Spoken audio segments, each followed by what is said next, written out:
Hello, hello, hey, sweet people, and welcome to another episode of Inglês no Rádio. As always, my name is Foster, and I am joined here with my co-host, Alexia. Alexia, how are you doing? I'm fine. Thank you for asking. What about you? I am doing wonderfully. Wonderfully. Swimmingly. Cannot complain. So, Alexia, today I believe is the last day that I have to try to explain America to the world. So if you have not listened to the last 4 or 5 episodes, take a listen. They are really fun, but we are talking about a BuzzFeed article that has like a list of 20 things that foreigners, people that are not from America, are asking about America, Americans, and American culture. So just a lot of weird things about America that people don't understand. And Alexia is asking me the questions, and I'm trying to explain them. Sometimes successfully, sometimes less successfully. But anyway, let's go.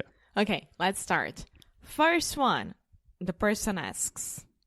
It's correct, right? Yeah. The person ask. Real quick.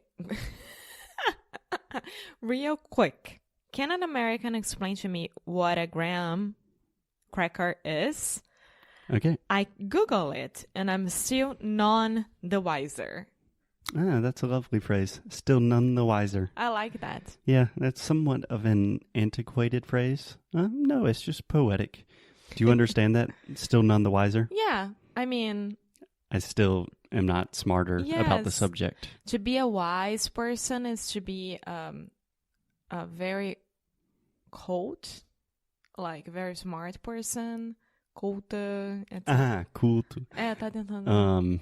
Yeah, we would say, you could say cultured, educated, wise, sage. Yeah.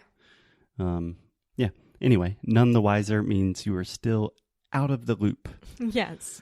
Okay, so the question is, what are graham crackers? Yes, and graham, here, there is an H in the middle of it. And before this episode, I was like, Graham, and Foster was like, Graham. Yeah, so the way we write this is Graham. So it does look like Graham or Graham. Yeah, Graham. But we say Graham, just like Instagram. Okay, Graham. Perfect. This is a very common name, both a first name and a last name. So imagine my friend Josh. What's his last name? Josh Graham. Oh yeah. Yeah. So a very common name. So this is a good thing to learn how to pronounce. Graham. Okay. Alexia, let me ask you. Do you know what a graham cracker is? I think I don't, but maybe I do. It's amazing the amount of things that you have literally and physically experienced in the U.S. In this case, you have quite literally ingested into your mouth. And you still don't know what they are? No. Cool. Awesome. Because it's a cracker, so I don't need to know. I like that. I know how it looks like, but I don't remember like the name, the brand. So first, a graham cracker. Graham is the brand. Yeah. So this is one of those things like Band-Aid. Gillette. Yeah. We don't say that. But Kleenex. You know, where a brand... Clorox, yeah. Yeah, a brand name just takes over the entire concept. So can I give you a hint? Yeah. Okay. First, you've eaten this before, and I would probably say don't think of it as much as a cracker. No, but I think I know what it is. Is What that do you thing think? that we eat with your parents before having dinner, like with the cheese or something like that? No. Those are Triscuits. Okay, I love that so much. Triscuits, yes. Which is also a brand. Okay, so don't think of it as a cracker, but it's sweet.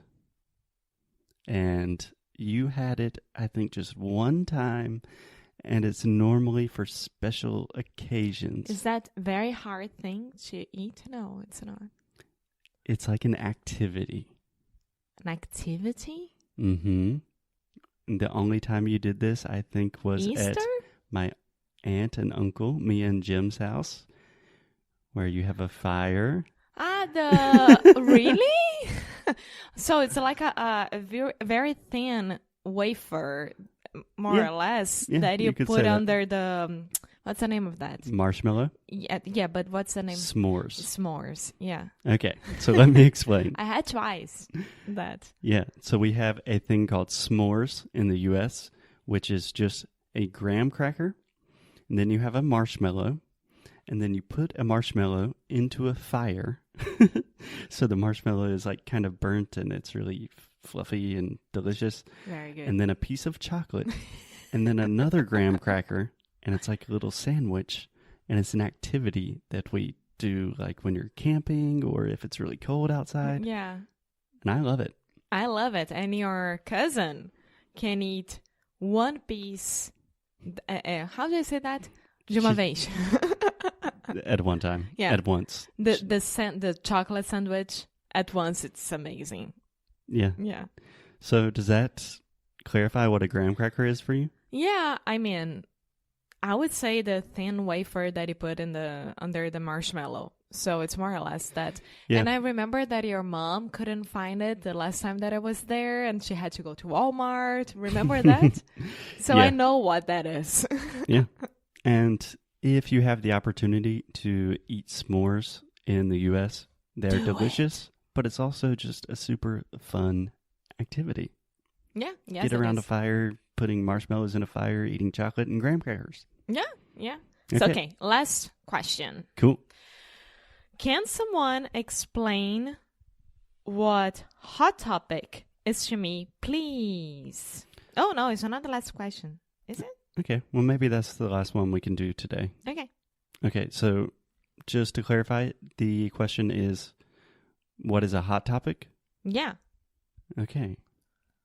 Again, Alexia, I want to start with, do you know what a hot topic is? I know. The most important topic of the interview, of the night, when you're talking about, like, it's very polêmico, maybe. Okay, do you know how to say polêmico?